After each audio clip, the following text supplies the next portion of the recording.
ಈ ಅನುಷ್ಠಾನಗಳ ಬಗ್ಗೆ ಹೇಳೋದಾದರೆ ಗ್ರಹಣದ ಸಂದರ್ಭದಲ್ಲಿ ನಾವು ಏನನ್ನು ಮಾಡಬೇಕು ಏನನ್ನು ಮಾಡಬಾರ್ದು? ಸಾಮಾನ್ಯವಾಗಿ ಗ್ರಹಣ ಕಾಲದಲ್ಲಿ ಷಟ್ಕರ್ಮಗಳನ್ನು ನಿಯಮನ ಮಾಡಿದ್ದಾರೆ. ಷಟ್ಕರ್ಮ ಅಂದರೆ ಸ್ಪರ್ಶ ಮಾಡಿದಾಗ ಸ್ನಾನ ಮಾಡಬೇಕು. ಹಾಂ ಹಾಂ. ಸ್ಪರ್ಶ ಆದಮೇಲೆ ಸ್ನಾನ ಮಾಡಬೇಕು. ಮೊದಲೇ ಸ್ನಾನ ಮಾಡಿ ಜಪ ಮಾಡ್ತಿದ್ರೆ ಜಪಕ್ಕೆ ಬರಲ್ಲ. ಅಂತೂ ಸ್ಪರ್ಶ ಮಾಡಿದಾಗ ಸ್ನಾನ ಮಾಡಬೇಕು. ಯಾಕೆ ಸ್ನಾನ ಮಾಡಬೇಕು ಅಂತ ನೀವು ಕೇಳಬೇಕು. ತಲೆ ಮೇಲೆ ಸ್ನಾನ ಮಾಡಬೇಕು. ಹಾಂ, ತಲೆ ಮೇಲೆ ಸ್ನಾನ ಮಾಡಬೇಕು. ಯಾವ ನೀರು ಸ್ನಾನ ಮಾಡಬೇಕು, ಸ್ನಾನ ಯಾಕೆ ಮಾಡಬೇಕು ಅಂತ ಪ್ರಶ್ನೆ ಅಲ್ವಾ.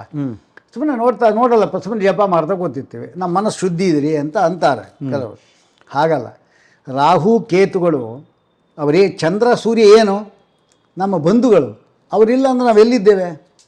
ಬಂಧುಗಳಿಗೀಗ ಯಾರೋ ಬಂದು ಹಿಡಿದಿದ್ದಾರೆ, ಅವರು ನಮ್ಮ ಕಾಡಿಸ್ತಾ ಇಲ್ಲ.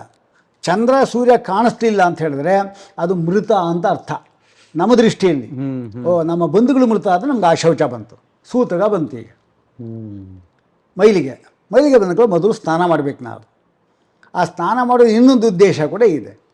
ಯಾಕೆಂದರೆ ಸಾಮಾನ್ಯವಾಗಿ ಈ ಸೂರ್ಯ ಮತ್ತು ಚಂದ್ರ ಇವರು ಗ್ರಹಣ ಆದಾಗ ಅವರಿಂದ ಬರತಕ್ಕಂಥ ಕಿರಣಗಳನ್ನು ತಪ್ಪಿಸಲಿಕ್ಕೆ ಸುಮಾರು 5-6 ಮಾರ್ಗಗಳನ್ನು ಋಷಿಗಳು ತಮ್ಮ ಜ್ಞಾನಶಕ್ತಿಯಿಂದ ನೋಡ್ಕೊಂಡಿದ್ದಾರೆ.